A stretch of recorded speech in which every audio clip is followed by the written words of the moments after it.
കേരള വിഷനിലേക്ക് സ്വാഗതം. ആത്മവിശ്വാസം കൈമുതലാക്കിയ ഒരു സ്ത്രീക്ക് തൻ്റെ സ്വപ്നങ്ങളിലേക്ക് എത്ര ദൂരം വേണമെങ്കിലും സഞ്ചരിക്കാം. അത്രയും ദൂരം സഞ്ചരിച്ച് തൻ്റെ സ്വപ്നങ്ങളെല്ലാം തന്നെ കൈവെള്ളയിലാക്കിയ ഒരു വ്യക്തിത്വത്തെയാണ് ഇന്ന് നമ്മൾ പരിചയപ്പെടാൻ പോകുന്നത്. ഡി ഫാബിൻ്റെ ഫൗണ്ടറായ പ്രിയ വർമ്മയെ.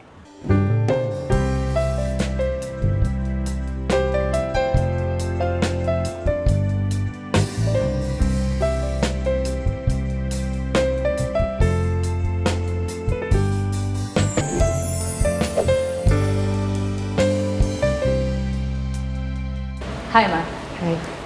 കേരള വിഷനിലേക്ക് സ്വാഗതം. Thank you. അതുപോലെ തന്നെ വുമൻസ് ഡേ ആശംസകൾ. Thank you so much. Wish you to the same. Thank you ma'am. Women's day ഇന്നിപ്പോൾ ഓരോ ഡേയ്സ് ഉണ്ട്. അതായത് father's day, mother's day, children's day, അങ്ങനെ ഒരുപാട് ഡേയ്സ് നമ്മൾ ആഘോഷിക്കുന്നുണ്ട്. അതുപോലെ വുമൻസ് ഡേ, അതായത് സ്ത്രീകൾക്കായിട്ടൊരു ദിവസം, അതിനെ പറ്റിയിട്ട് എന്താണ് മാമിന് പറയാനുള്ളത്? എനിക്ക് തോന്നുന്നു സ്ത്രീകൾക്ക് ഒരു ദിവസം മാത്രം പോരാ ആഘോഷിക്കപ്പെടാൻ എന്ന് തോന്നുന്നു. കാരണം എന്ന് വെച്ച് കഴിഞ്ഞാൽ ഓരോ ദിവസവും ഒരു സ്ത്രീയുടെ ജീവിതത്തിൽ വലിയൊരു വെല്ലുവിളികളും ഒരുപാട് ചലഞ്ചസ് പ്രശ്നങ്ങളിൽ കൂടെയൊക്കെ കടന്നു പോകുന്നതായിരിക്കും. അപ്പോൾ ഈ ഒരു ദിവസം മാത്രമല്ല, ഒരു എൻറ്റയർ ഇയർ തന്നെ ഈ ഒരു ദിവസം ആഘോഷിക്കാൻ, ഈ ഒരു വുമൻസ് ഡേ ആഘോഷിക്കാൻ പറ്റട്ടെ എല്ലാ സ്ത്രീകൾക്കും എന്നുള്ളതാണ് എൻ്റെ ഒരു ആഗ്രഹം. ഈ വുമൻസ് ഡേക്ക് കിട്ടുന്ന ആ ഒരു പരിഗണനയും റെസ്പെക്റ്റും സ്നേഹവും ഒക്കെ ഈ തുടർച്ചയായിട്ട് ഒരു വർഷം മുഴുവൻ കിട്ടിക്കഴിഞ്ഞാൽ അതിൽ കൂടുതൽ എനിക്ക് തോന്നുന്നില്ല. സ്ത്രീയും ഹാപ്പിയാണ്, അവർക്ക് പ്രശ്നങ്ങളില്ല. പിന്നെ ഫാമിലിയും ഭയങ്കര ഹാപ്പിയാവും, എല്ലാം ഹാപ്പിയാവും.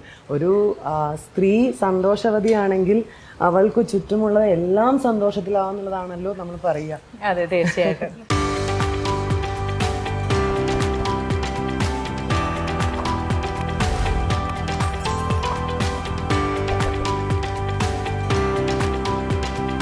ഇതാണ് മാമിൻ്റെ എന്താ പറയുക, കൊട്ടാരം, അല്ലെങ്കിൽ മാമിൻ്റെ ഡ്രീം അല്ലേ, സ്വപ്നം. ഓക്കെ, ഇതെന്ന് പറയുന്നത് നമ്മുടെ ഫാബ്രിക്. ഈ ഒരു ഫ്ലോർ നമ്മൾ ഫുൾ ഫാബ്രിക്കിന് വേണ്ടി വെച്ചിരിക്കുന്നതാണ്. അതായത് ഇന്ത്യയിലും മാത്രമല്ല പുറത്തുമുള്ള എല്ലാവിധ ഫാബ്രിക്കുകൾ, നമുക്ക് കാഷ്വൽ വെയർ തൊട്ട് നമ്മളുടെ ബിഗ് ഡേ ആയ വെഡ്ഡിങ്ങിന് വരെ യൂസ് ചെയ്യാൻ പറ്റുന്ന എല്ലാ ടൈപ്പിലും എല്ലാ റേഞ്ചിലുമുള്ള ഫാബ്രിക്സ് ആണ് ഈ ഒരു ഫ്ലോറിൽ നമ്മൾ വച്ചേക്കണേ.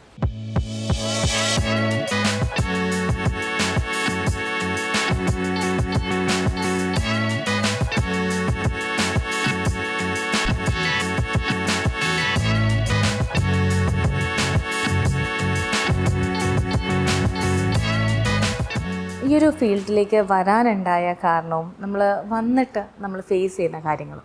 ഞാനത് നേരത്തെ തുടങ്ങി വെച്ചത് നമ്മൾ അതിലായിരുന്നു. കാരണം ഒരു പെൺകുട്ടിക്ക് ബിസിനസ് എന്ന് പറയുന്നത് ഒട്ടും എളുപ്പമുള്ളൊരു മേഖലയല്ല. അവനോനായി തുടങ്ങുന്നൊരു ബിസിനസ് ആണെങ്കിൽ, അതായത് ഇപ്പം നമ്മൾ പാരമ്പര്യമായിട്ട് ടേക്ക് ഓവർ ചെയ്യുന്നതാണെങ്കിൽ എളുപ്പമാണ്. അതല്ല, നമ്മളായിട്ട് തുടങ്ങുന്നതാണെങ്കിൽ ഇപ്പം നമുക്കറിയാത്ത ഫീൽഡായിരിക്കാം, ഒരുപാട് ചതിക്കുഴികൾ, പറ്റിക്കപ്പെടാം, അങ്ങനെ ഒത്തിരി കാര്യങ്ങളുണ്ട്. ഞാൻ ഈ ഫീൽഡിലേക്ക് വരാൻ കാരണം എൻ്റെ മോളാണ്. കാരണം എൻ്റെ മോളുണ്ടായ ശേഷം ശരിക്കും പറഞ്ഞാൽ ഞാൻ സ്ട്രഗിൾ ചെയ്യായിരുന്നു കോർപ്പറേറ്റ് ലൈഫിൽ. അവർക്ക് ഒരിക്കലും ഒരു കുഞ്ഞ് എന്ന് പറഞ്ഞ് ഇന്ന് പ്രഗ്നൻറ്റ് വുമണിനും ഒരു ഡെലിവറി കഴിഞ്ഞ ഒരു അമ്മയ്ക്കും കിട്ടുന്ന പരിഗണന അന്ന് ആ കാലഘട്ടങ്ങളിൽ നമുക്ക് കിട്ടിയിരുന്നില്ല. അപ്പോൾ ശരിക്കും പറഞ്ഞാൽ എനിക്ക് കുഞ്ഞിനോടും എൻ്റെ വീടിനോടും എനിക്ക് ജോബിനോടും നീതി പുലർത്താൻ പറ്റാത്ത സിറ്റുവേഷനിലാണ് ഞാൻ ഡിസൈഡ് ചെയ്യണേ മതി, ഇനി എൻ്റെ ഒരു എൻ്റെ ഒരു കോർപ്പറേറ്റ് കരിയർ മതി എന്ന് ഞാൻ ഡിസൈഡ് ചെയ്യുന്ന ആ പോയിന്റിലാണ്. അവിടെ നിന്ന് ഞാൻ ഈ ബിസിനസ്സിലേക്ക് വന്ന് എനിക്ക് ഫസ്റ്റ് ഞാനൊരു ചെറിയ യൂണിറ്റായിട്ടാണ് സ്റ്റാർട്ട് ചെയ്യണേ. ഞാൻ അതും ഈ പറഞ്ഞ പോലെ ഒരു ഗോഡ് ഡ്രിവൺ ആണെന്ന് പറയാം. കാരണം ഞാൻ ഷീമാട്ടി പോകുന്നു. ഷീമാട്ടി പോയി കഴിഞ്ഞപ്പോൾ ഒരാളുടെ കയ്യിൽ ഭയങ്കര ബ്യൂട്ടിഫുൾ ആയിട്ടുള്ളൊരു സ്കെച്ച് ഞാൻ പോയി അദ്ദേഹത്തോട് ചോദിക്കുന്നു. അപ്പോൾ അദ്ദേഹത്തിൻ്റെ ഒരു യൂണിറ്റ് ആണെന്ന് പറയണു. അങ്ങനെ അദ്ദേഹത്തിൻ്റെ യൂണിറ്റ് വിസിറ്റ് ചെയ്യാൻ ക്ഷണിക്കുന്നു, പോകുന്നു. അത് കഴിഞ്ഞപ്പം നെക്സ്റ്റ് വിസിറ്റിൽ അദ്ദേഹം ഇത് കൊടുക്കാൻ, പുള്ളിക്ക് ഒരുപാട് കടബാധ്യതകളുണ്ട്, അപ്പോൾ ഇത് കൊടുക്കാനാണ്, അപ്പോൾ ഇത്ര രൂപയ്ക്കാണ് ഈ തരാമെന്ന് പറഞ്ഞു. അങ്ങനെ ഞാൻ കണ്ണടച്ച് ആ യൂണിറ്റ് അങ്ങ് എടുക്കുകയാണ്. പക്ഷെ അന്ന് അപ്പം എനിക്കൊരു പാരമ്പര്യം ഇല്ല, ബിസിനസ് കുടുംബത്തിലല്ല, എനിക്ക് ഫുൾ എതിർപ്പാണ് വീട്ടിൽ നിന്ന്. കാരണം വളരെ അഷ്വേർഡായിട്ടുള്ള ഒരുപാട് ഇൻകം ഉള്ള ഒരു ജോലി റിസൈൻ ചെയ്തിട്ടാണ് ഒരു ഷുവർട്ടി ഇല്ലാത്ത ബിസിനസ്സിലേക്ക് വരുന്നത്. പാരൻസ് ആണെങ്കിൽ എല്ലാവരും എതിർപ്പാണ്, രണ്ട് വീട്ടിലും എതിർപ്പാണ്. അങ്ങനെ ഞാൻ ഡിസൈഡ് ചെയ്ത് വന്നതിന് ശേഷം അവിടെ പക്ഷേ എന്ത് പറ്റിയെന്ന് വെച്ച് കഴിഞ്ഞാൽ 2010 ഞാൻ വരണത്. 2010 സെപ്റ്റംബർ 12 ഞാൻ ഈ സ്ഥാപനം എടുക്കുന്നത്. ബൊട്ടീക്ക് തുടങ്ങി വരുന്ന ടൈമാണ്. വച്ചടി കയറ്റം എന്ന് പറഞ്ഞ പോലെ അത് ഭയങ്കര രാശിയുള്ളൊരു സ്ഥലവും കൂടിയായിരുന്നു. ഒരുപാട് ഓർഡേഴ്സും സത്യം പറഞ്ഞാൽ ഞാൻ ലോക്കൽ മാർക്കറ്റിൽ നിന്നാണ് അന്ന് പ്രൊക്യൂർ ചെയ്യണേ മെറ്റീരിയൽസൊക്കെ. അപ്പോൾ ഈ ഓർഡർ കൊടുത്തു. അപ്പോൾ നമ്മൾ ഈ ഫാഷനോട് ഭയങ്കര പാഷനേറ്റ് ആയിട്ട് നിൽക്കുമ്പോൾ നമുക്ക് ആത്മാർത്ഥത കൂടും. അപ്പോൾ എൻഡ് ഓഫ് ദി ഡേ ഈ മെറ്റീരിയൽ ലോക്കലി പ്രൊക്യൂർ ചെയ്യുമ്പോൾ നമുക്ക് ലാഭകരമല്ലാത്ത അവസ്ഥയിലേക്ക് വന്നപ്പോഴാണ് സ്വന്തമായിട്ട് മെറ്റീരിയൽ പ്രൊക്യൂർ ചെയ്യണം എന്നുള്ളൊരു ഡിസിഷനിലേക്ക് നമ്മൾ എത്തണേ. അങ്ങനെ എത്തിക്കഴിഞ്ഞപ്പോൾ എൻ്റെ ഒരു ലോങ് നോൺ ഫ്രണ്ട് ഉണ്ടായിരുന്നു. അദ്ദേഹം ഇവിടെ പല സമയത്തായിട്ട് ഈ എൻ്റെ ചെറിയ ആ ഒരു യൂണിറ്റിൽ വന്ന് തിരക്കൊക്കെ കണ്ട് അദ്ദേഹം ഇൻവെസ്റ്റ് ചെയ്യാമെന്ന് പറയുകയും ഞങ്ങൾ രണ്ടുപേരും കൂടെ ഒരുമിച്ചാണ് 2013 DFABന് തുടക്കം ഇടുന്നത്. എറണാകുളത്ത് തന്നെ പനമ്പള്ളി നഗറിലാണ് ഫസ്റ്റ് ഔട്ട്ലെറ്റ്.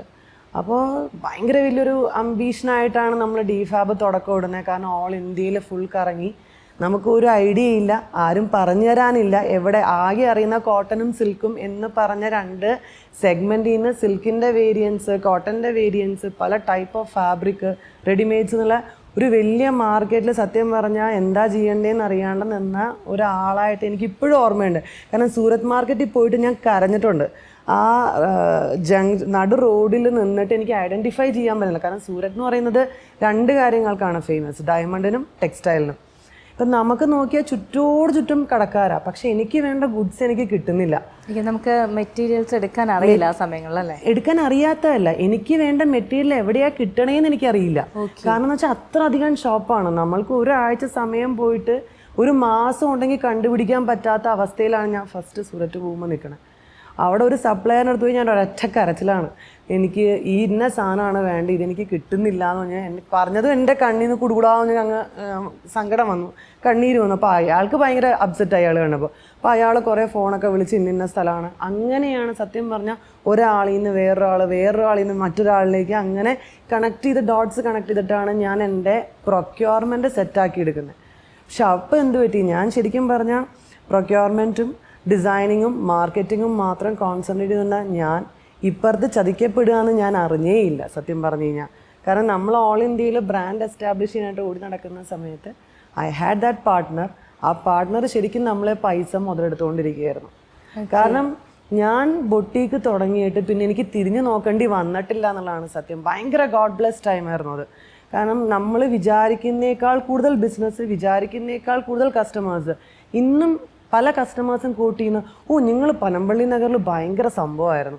അപ്പോൾ അതിൻ്റെ ഏറ്റവും ഗ്ലോറിയസ് വർഷങ്ങളായിരുന്നു. പക്ഷെ അവിടെ നിന്ന് നമ്മുടെ കെയർലെസ്നെസ്, അതാ ഞാൻ പറഞ്ഞു, ഒരു പെൺകുട്ടി ഏറ്റവും അല്ലെങ്കിൽ ഒരു സ്ത്രീ ഏറ്റവും കൂടുതൽ ശ്രദ്ധിക്കേണ്ട ബിസിനസ്സിൽ ഫസ്റ്റ് തിങ് ആരുമായിട്ടാണ് നമ്മൾ ബിസിനസ് ചെയ്യുന്നത് എന്നുള്ളതാണ്. നമ്മുടെ കൂടെ നിൽക്കുന്ന ആൾക്കാർ, നമ്മുടെ സ്റ്റാഫ്, എല്ലാവരിലും നമ്മൾ കണ്ണുവെക്കേണ്ട അവസ്ഥയാണ്. വേറൊന്നുമല്ല, നമുക്ക് എവിടെ നിന്നാണ് അടി കിട്ടുക എന്ന് നമുക്ക് പറയാൻ പറ്റില്ല. നമ്മൾ ഭയങ്കര വിജിലൻ്റ് ആയിരിക്കണം. അത്രയും വലിയൊരു ലീഗൽ ഫൈറ്റിലേക്ക് ഈ ഒരു പാർട്ട്ണർഷിപ്പ് എൻഡപ്പ് ചെയ്തു എന്നുള്ളതാണ് ഏറ്റവും വലിയൊരു ഐറോണി എന്ന് പറയുന്നത്. കാരണം നമ്മൾ ഒരിക്കലും വിചാരിക്കാത്ത എൻ്റെ അച്ഛൻ്റെ പ്രായമുള്ള ഒരു വ്യക്തി എനിക്കെതിരെ നടത്തിയ നിയമ പോരാട്ടം ഈ ബ്രാൻഡ് ഞാൻ വിട്ടുകൊടുത്തില്ല എന്നുള്ള പേരിൽ അതൊരു പെൺകുട്ടിക്കോ അല്ലെങ്കിൽ ഒരു സ്ത്രീക്ക് സഹിക്കാവുന്നതിൻ്റെ അപ്പുറത്താണ്.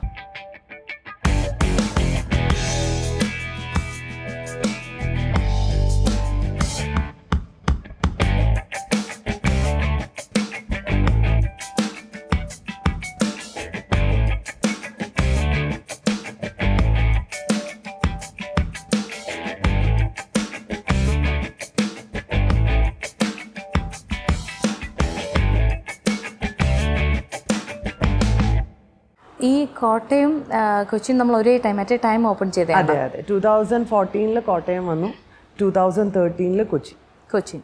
അങ്ങനെ സബ്സിക്വൻറ്റ് 2 അടുത്തടുത്ത വർഷങ്ങളിൽ 2 സ്റ്റോറ്, ബ്രാൻഡ് ഭയങ്കര എസ്റ്റാബ്ലിഷ്ഡായി നല്ല രീതിയിൽ പോയിക്കൊണ്ടിരിക്കുന്ന സമയത്താണ് നമ്മൾ, അതാ എപ്പോഴും പറയുന്നത്, നമുക്ക് ഏറ്റവും വലിയ ബ്ലോ കിട്ടുന്നത് ഒരിക്കലും നമ്മുടെ ശത്രുവിനായിരിക്കില്ല.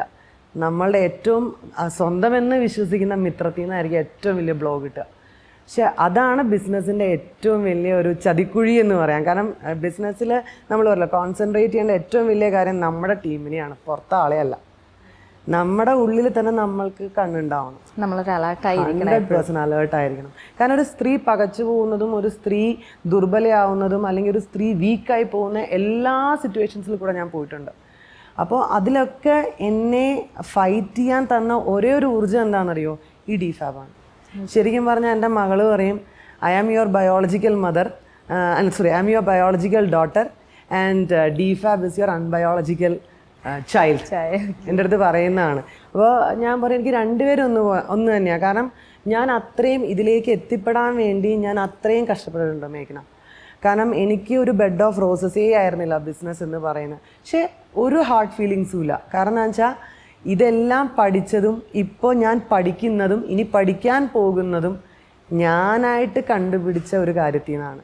അതിൻ്റെ ഗ്ലോറി എന്ന് പറയുന്നത് വേറെയാണ്. എനിക്ക് ഫാമിലി സപ്പോർട്ട് ഉണ്ടായിട്ടില്ല. എൻ്റെ ഹസ്ബൻഡിൻ്റെ ബിസിനസ് അല്ല. ഞാൻ ശരിക്കും പറഞ്ഞാൽ ഐഡൻറ്റിഫൈ ചെയ്ത് എൻ്റെ പാഷനെ ഫോളോ ചെയ്ത് എൻ്റെ ഡ്രീംസ് ആൻഡ് അംബീഷൻസിന് വേണ്ടി ഫോക്കസ് ചെയ്ത് വർക്ക് ചെയ്ത ഒരാളാണ് ഞാൻ.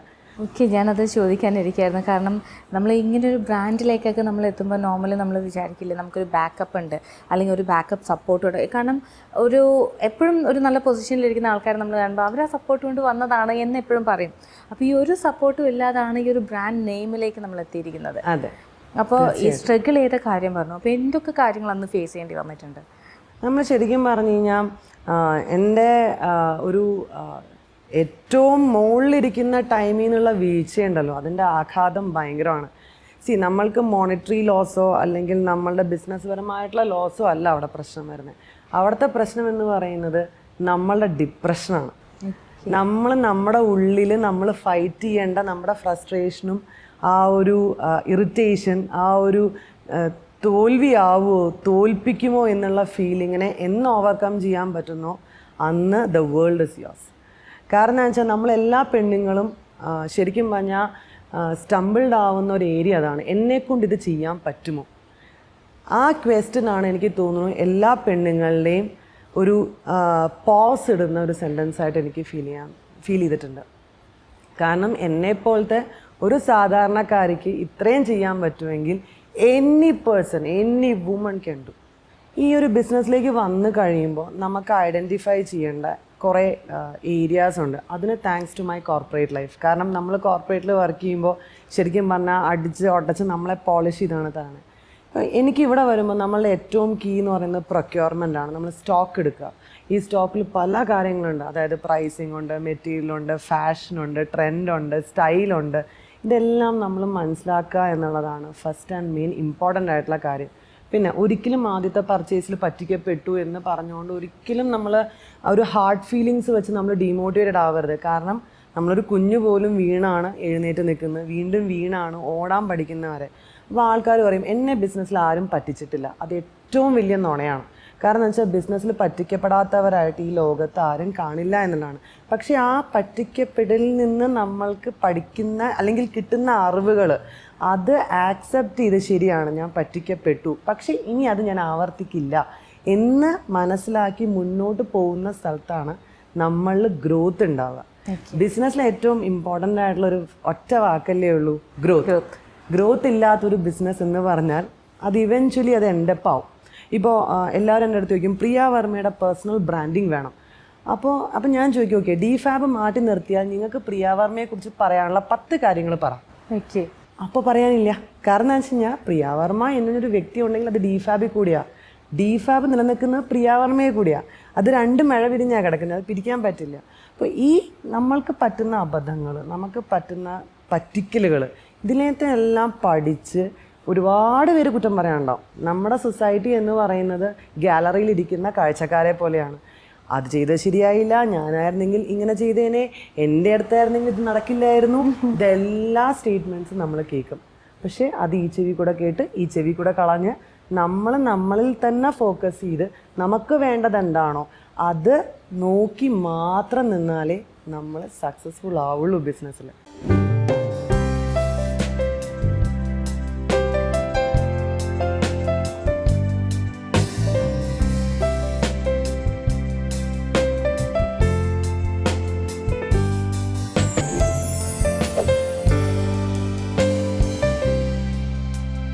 ഫാഷൻ എന്ന് പറയുന്നത് എനിക്ക് ചെറുപ്പം തൊട്ടേ ഭയങ്കര ക്രേസ് ഉള്ളൊരു ഏരിയ ആയിരുന്നു. എനിക്ക് തോന്നുന്നു എനിക്കൊരു ഫാഷൻ ഡിസൈനർ അല്ലാണ്ട് വേറെ ഒന്നും ആവാൻ പറ്റില്ല എന്ന് എനിക്ക് തോന്നുന്നു. കാരണം ഇതിൽ നിന്ന് കഴിയുമ്പം എനിക്ക് ദിവസം രാവില്ല, പകലില്ല, ടയേർഡ്നെസ് ഇല്ല, ഒന്നുമില്ല. അപ്പോൾ ഫാഷൻ എൻ്റെ ബ്ലഡിലുണ്ട്. അങ്ങനെയാണ്. പക്ഷെ അത് ഐഡൻറ്റിഫൈ ചെയ്തത് കുറച്ച് ലേറ്റ് ആയിട്ടാണെന്ന് മാത്രം. അതായത് സാഹചര്യങ്ങളുണ്ടായിരുന്നില്ല. നമ്മൾക്കത് ഫാഷൻ ഡിസൈനിങ് കോഴ്സ് പഠിക്കാനോ അല്ലെങ്കിൽ ആ ഒരു കരിയറിൽ നമുക്ക് ടെക്നിക്കലി ഉള്ള നോളജ് കിട്ടാനോ ഉള്ള സാഹചര്യങ്ങൾ ഉണ്ടായില്ല. പിന്നെ ഒരു എംപ്ലോയി ആയി, കോർപ്പറേറ്റ് സ്റ്റാഫായി. അവിടെ നിന്ന് ദെൻ എഗെയിൻ റെസിഗ്നേഷൻ, കാരണം കുഞ്ഞുണ്ടായപ്പോൾ നമുക്ക് രണ്ടും കൂടെ കൊണ്ട് നടക്കാൻ ഭയങ്കര പാടായി. അപ്പോൾ അങ്ങനെ റിസൈൻ ചെയ്തപ്പോൾ പിന്നെ ഒരു ചിന്തയില്ല ഫാഷൻ. അതായത് എപ്പോഴും നമ്മളെ ബ്ലഡിലേക്ക് കയറി വന്നു. അതെ, എപ്പോഴോ ബ്ലഡിലേക്ക് കയറി വന്നു. അതിന് ശരിക്കും പറഞ്ഞാൽ താങ്ക്സ് പറയേണ്ടത് ഫാസിൽ സാറിനോടാണ്. ഡയറക്ടർ ഫാസിൽ സാറുണ്ട്. അദ്ദേഹത്തിന്റെ സിനിമയാണ് എൻ്റെ ഇൻസ്പിറേഷൻ എന്ന് പറയാം. പുള്ളി പണ്ട് തൊട്ടേ ഭയങ്കര മോഡേൺ ഡ്രസ്സുകളൊക്കെ ഫിലിമിൽ അല്ലെങ്കിൽ സാരീസ് ആണെങ്കിൽ പോലും ഭയങ്കര വെറൈറ്റീസ് കാണിക്കുമായിരുന്നു അല്ലേ? എനിക്ക് തോന്നുന്നു അദ്ദേഹത്തിന്റെ സിനിമകളിൽ നായികകൾക്ക് കോസ്റ്റ്യൂമിനും തുല്യ പ്രാധാന്യം ഉണ്ടായിരുന്നു എന്ന് എനിക്ക് തോന്നിയിട്ടുണ്ട്.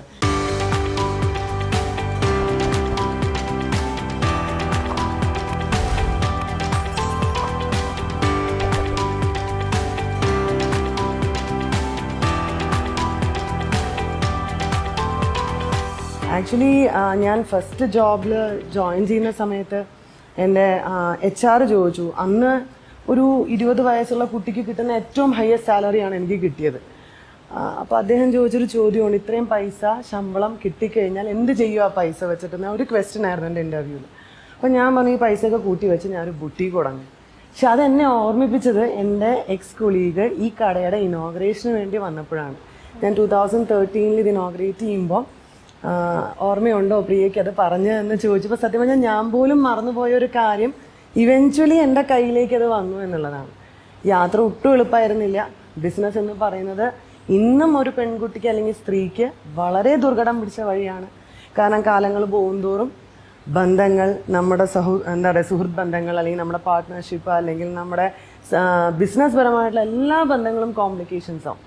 അത് മാനേജ് ചെയ്തുകൊണ്ട് പോവുക എന്ന് പറയുന്നതാണ് ഒരു പെണ്ണിനെ സംബന്ധിച്ച് ഏറ്റവും വലിയ ചലഞ്ചിങ് ആയിട്ടുള്ള കാര്യം.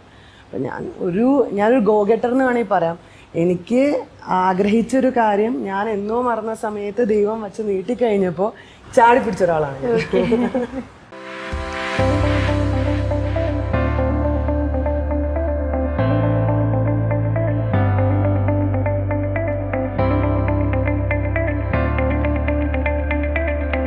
നമ്മളൊരു വ്യക്തിയെ കാണുമ്പോൾ ഇപ്പം പ്രിയ മാം ഒരാളെ കാണുകയാണെന്ന് പറയുമ്പോൾ അപ്പോൾ ഫസ്റ്റ് അവർ നോക്കുന്നത് ഇവർക്ക് ഇങ്ങനത്തെ കോസ്റ്റ്യൂം നല്ലതായിരിക്കും, അങ്ങനെ ചിന്തിക്കുമോ? 100%.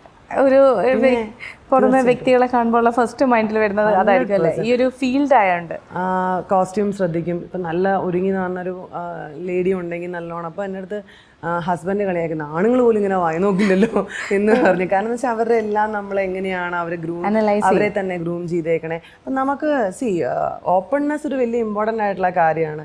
ഒരാൾ നല്ലോണം ഇപ്പം നമുക്ക് പെണ്ണുങ്ങൾക്ക് ഏറ്റവും മടിയുള്ളൊരു കാര്യമാണ് അപ്രീഷിയേറ്റ് ചെയ്യുക എന്ന് പറയുന്നത് വേറൊരാളെ.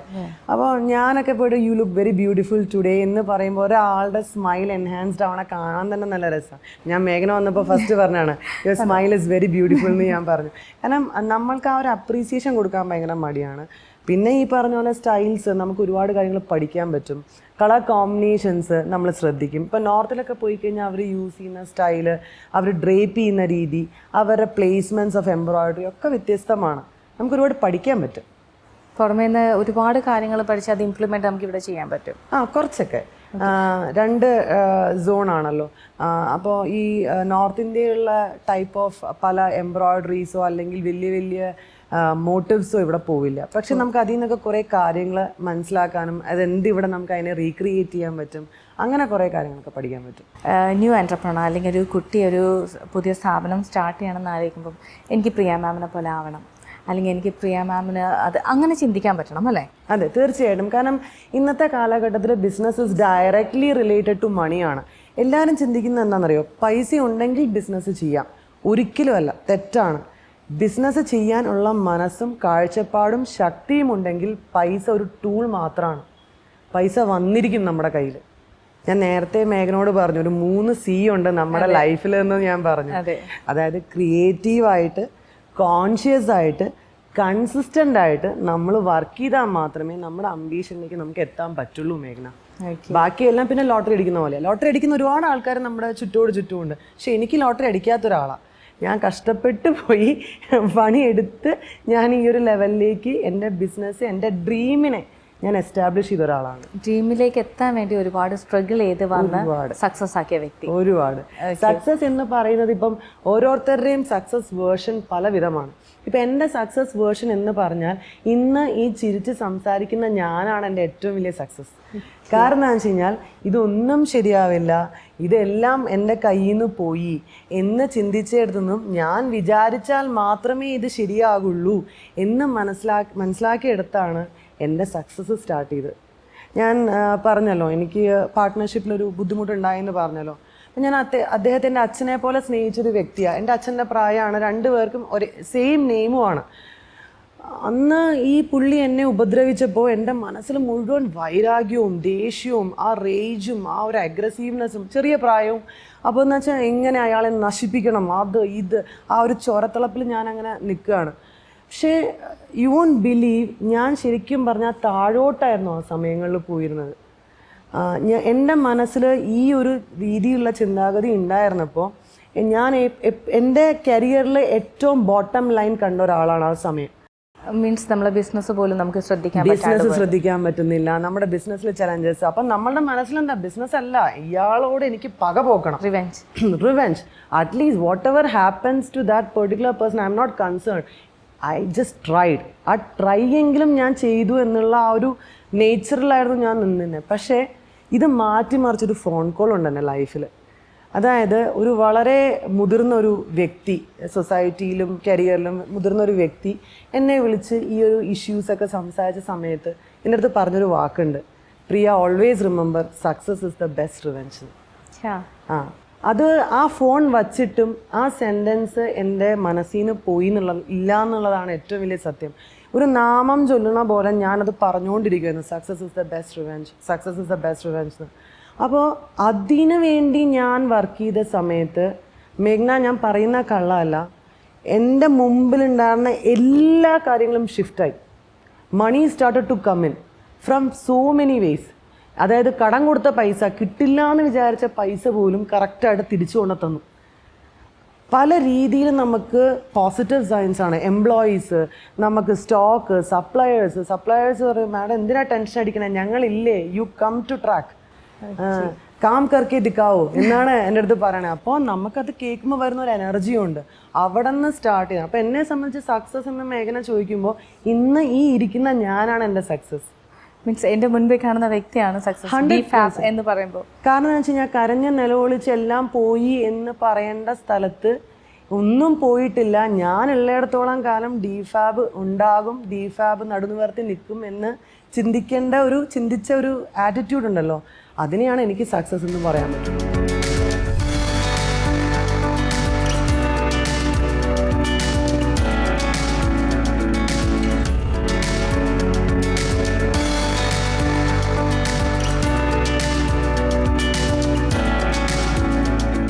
എല്ലാം ഉണ്ടായിട്ട് പെട്ടെന്നൊന്നും ഇല്ലാണ്ടായി, അതിൽ നിന്ന് തിരിച്ച് വീണ്ടും നമ്മൾ ആ ഒരു സെയിം ലെവലിലേക്ക് തന്നെ വരിക, അല്ലെങ്കിൽ അതിലുപരി അതിന് മേളിലേക്ക് വരിക. അതൊരു ശരിക്കും പറഞ്ഞാൽ നമ്മുടെ സ്ട്രഗ്ലിങ് തന്നെയാണ്. നമ്മൾ ആ വന്ന വഴി അല്ലെങ്കിൽ നമ്മൾ സക്സസ്സിലേക്ക് എത്തുക എന്ന് പറയുന്നത് ഭയങ്കര കഷ്ടപ്പെട്ട കാര്യങ്ങൾ തന്നെയാണ്. ഇപ്പം മാം പറയുമ്പം ഏറ്റവും മോശം കാലഘട്ടം മാമിന് ഉണ്ടായി, അതിൽ നിന്ന് തിരിച്ച് വരുമ്പം നമുക്കൊരു ഡിപ്രഷൻ സ്റ്റേജ് എന്ന് പറയുന്നൊരു കാലഘട്ടം അതായിരിക്കാം. ചിലപ്പം എനിക്ക് ഇയർ പറഞ്ഞ് എപ്പോഴായിരുന്നു ആ വർഷം? 2018 തൊട്ട് 2023 വരെ, 23 ജാനുവരി എൻഡ് വരെ. ഓക്കെ, ആ ഒരു അത്രയും പീരീഡ് നമ്മൾ ശരിക്കും പറഞ്ഞാൽ സ്ട്രഗ്ലിങ്ങിൽ തന്നെ പോയി ഭയങ്കരമായിട്ട്. ഓക്കെ, അതിൽ നിന്ന് തിരിച്ച് വന്നപ്പോൾ ശരിക്കും പറഞ്ഞാൽ നമ്മൾ പറയും ഗോഡ് ബ്ലെസ്സിങ് അല്ലേ, അല്ലെങ്കിൽ ദൈവം നമ്മളെ ഒരു കൈ തന്ന് സഹായിച്ചു എന്നൊക്കെ പറയുന്നതുകൊണ്ട് ഒരു വിഷമം എല്ലാം തന്നെ മാറ്റി മറ്റൊരു ലെവലിലേക്ക് വന്നു ഇപ്പം. അതെ, ലെവൽ എന്ന് പറയുന്നതിനേക്കാൾ കൂടുതൽ തോൽപ്പിക്കപ്പെട്ടില്ല എന്നുള്ളതാണ് ഏറ്റവും വലിയൊരു എനിക്ക് മീൻസ് അത് എൻ്റെ ഒരു ശക്തിയായിട്ട് കാണാം. അതായത് ഞാൻ പലരും ശ്രമിച്ചിട്ടും തോൽപ്പിക്കാൻ പറ്റിയില്ല. അതിന് 100% അതിനൊരു യൂണിവേഴ്സൽ ഫോഴ്സ്, നമ്മൾ പറയുമല്ലോ ശക്തി, പ്രപഞ്ചത്തിലൊരു ശക്തി ഉണ്ടെന്ന് പറയുമല്ലോ, ആ ശക്തി 100% നിങ്ങളുടെ ഉള്ളിലുള്ള നിങ്ങളുടെ ആഗ്രഹം എത്ര സ്ട്രോങ് ആണോ, പോളോ കൊയിലോ പറയുന്ന പോലെയാണ്, the whole world will conspire to achieve that. 100% എൻ്റെ ലൈഫ് അതിൻ്റെ ഏറ്റവും വലിയ ട്രൂ എക്സാമ്പിളാണ്. അതായത് പൈസയാണെങ്കിലും സക്സസ് ആണെങ്കിലും ഏതൊരു കാര്യം വേണമെങ്കിലും ഏറ്റവും ഫസ്റ്റ് ആവശ്യം നമ്മുടെ എഫേർട്ടാണ്.